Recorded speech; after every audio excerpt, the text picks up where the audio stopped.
It's finally happening. OpenAI seems to be testing out their new model, GPT-5.6 Pro.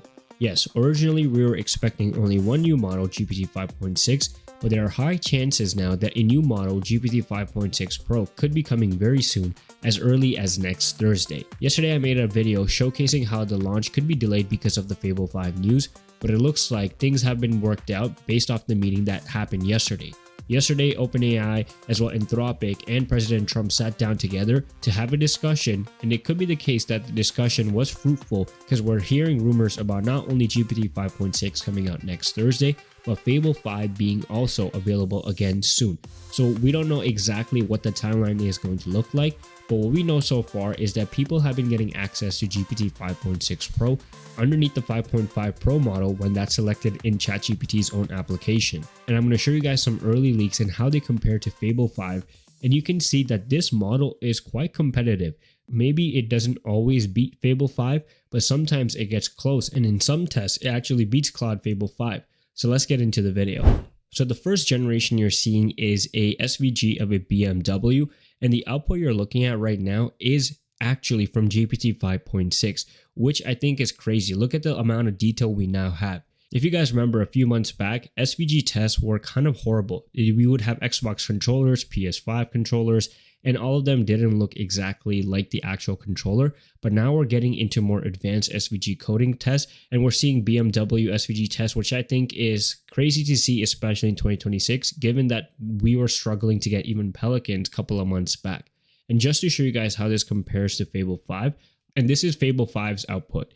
We have Fable 5 Low, which is not bad. It looks more like a decent generation of a typical car. And then we have the Extreme High, which is pretty detailed. Obviously, these generations, if you were to put them side by side, they are kind of similar. I think in my personal opinion, Fable 5 has a little bit of an advantage, especially with the Extreme High mode turned on. So we don't know if GPT 5.6 Pro is going to have tiers like this where it's going to generate different outcomes. But based off what we are seeing so far, like this is not a bad generation at all. Some people think that this generation mogs everyone, as this person thinks GPT 5.6 mogs everyone when it comes to SVG code generation. So let's see if that is actually the case when the model launches. Now here's another example, GPT 5.6 versus Cloud Fable 5 for an SVG of a snowy city. And this, what we're looking at right now, is GPT 5.6 generation versus Fable 5. Also, I think this is a hard to look at type of generation. I'm not going to lie, it's hard to make out what's happening. Maybe I'm just colorblind, but I don't know about you guys if you can make out what's happening. We see like the pixel style art and the SVG code generation working. We have, it looks like, Northern Lights at the top from GPT 5.6 and buildings. So when it comes to creativity, GPT 5.6 definitely looks better than GPT 5.5 and pretty close to Fable 5. Although Fable 5 has way more coherent buildings compared to GPT 5.6. So that is something that I'm noticing.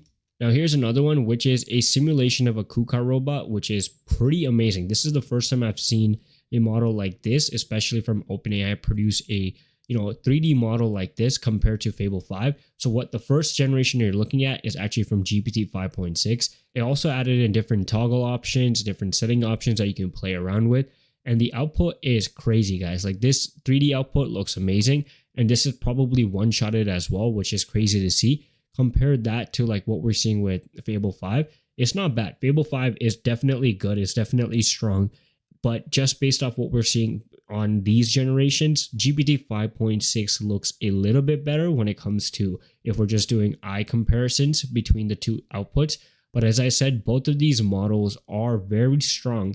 And based off everything that's happening, I think as users, we should be excited because we might be getting access to Fable 5 again, and we might be getting access to a new model, GPT 5.6, which is as strong and almost on par with Fable 5 in most cases. Before we continue, we just launched the Universe of AI newsletter. If you want to stay on top of AI news without having to hunt for it, link is in the description. Don't miss out. Here's another example where GPT 5.6 was asked to do this. This is the prompt you can see at the bottom and use 3.js. And this generation is quite detailed. Like I'm surprised that the model is able to create this now. And we're looking at something that looks pretty coherent as well. There are shadows and elements like that, which might not seem like a lot when we're just looking at it as an eye-to-eye test and just one-shot generation. But if the model has the thinking capabilities to add those features, it means that the model's reasoning capabilities have definitely improved. And if it's able to code this in 3.js, this is not bad at all. And just at the bottom, we can see what Fable 5 created. It's not perfect, but it's pretty similar. And obviously, we don't know exactly the prompt that was given to Fable 5 to create this, what we're seeing at the bottom. But based off this test, it looks like GPT 5.6 takes the win. Now, it's not like every single time GPT 5.6 is successful when it comes to creating something. The front end and the web dev side, according to this user, is not completely solved yet. That is something GPT 5.5 kind of lacked on. And maybe GPT 5.6 has a minor improvement compared to GPT 5.5. But we are seeing that it has a little bit of advantage when it comes to front end skills, but it might not be there compared to Fable 5. Based off some generation, it looks like it is. Based off these generations, it looks like it doesn't. So it really depends on, in my opinion, the prompt, as well how consistently the model is able to outperform Fable 5 when it comes to front end. Maybe in some generations, if we pick and choose, GPT 5.6 wins. But in the long term, if you're doing this for a long period of time, if you're working with this model, maybe GPT 5.6 is not there when it comes to front end. But as this person said, GPT 5.5 also had this. The understanding has increased a lot. GPT 5.5, as you guys remember Sam Altman's famous tweet, always IQ mocked. So we are not really surprised that GPT 5.6 had an improvement on that. The models are really good at reasoning and logic. That is something OpenAI's models are known for. They're obviously not known for front end and web development at the moment. So this could be an area that OpenAI is still on purpose not prioritizing as much, increasing it a little, but not giving it that much effort. One issue that I think is important to highlight is that the new model took 20 to 40 minutes to generate this, which could be a bad sign when it comes to efficiency and how fast the model thinks. But in my opinion, this could just be a one-off situation. We don't know if the actual model, when it actually deploys, is going to take that long. But as I said, this model has improved when it comes to thinking, so that could be the trade-off we are paying for as users. Here's another generation of GPT 5.6 Pro, which was a Windows 11 SVG. This person, in their opinion, they're comparing it to the Mythos leaks, Fable 5 basically, and they're saying that this is better when it comes to creating the SVG generation, but the problem, it adds unnecessary elements like pop-ups, lots of text, etc. So yeah, there are some areas where this model is strong at, there are some areas where it sucks at, but that is given with any single model release. It's hard to optimize a model to do well in everything. So we know that's going to be the case, and it looks like OpenAI is working hard on the IQ side, front end side, maybe things like that. They are deprioritizing compared to when it comes to thinking, which I think is not a bad idea, because obviously they're going to integrate this model into Codex, and then for Codex workflows, you need a strong reasoning model. So it makes sense for OpenAI to beef up that area. And just for comparison, this was the Mythos generation, which is not bad. And obviously there's less elements compared to the one we saw in GPT 5.6.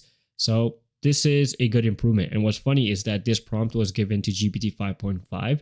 And this was only about maybe, June 5th, so earlier this month, and it was not able to succeed with this prompt. So now we know that it is able to do that, which tells you that the new model definitely has improved in the backend side of things. Here's another test where it's supposed to create a archery type of simulation game. And yeah, obviously this model is better than GPT 5.5. This person actually is saying that this is slightly below Claude Fable 5, and there's a small gap compared to before, which tells you for sure that GPT 5.6 is being stealth tested, because you don't expect GPT 5.5 out of nowhere to just improve without any announcement or anything. They're probably stealth testing GPT 5.6 at the back end, and we can see from the outputs, because these are definitely way better than GPT 5.5 capabilities. And maybe you guys can try it out as well. Open up OpenAI, go on ChatGPT. Maybe you get lucky and you get hit with the GPT 5.6 model while you're working with GPT 5.5 Pro. And then suddenly you start noticing your generations get better. So let me know in the comments if you guys do that, and if you guys have started to notice that GPT 5.5 Pro is suddenly performing way better than yesterday. But that's it for today's video. Make sure you guys are subscribed to the channel, follow our new newsletter as well at universeofai.beehive.com, as well as subscribe to the main channel World of AI, and support us on X by following the Universe of AIZ as well. Until then, I'll see you guys in the next video.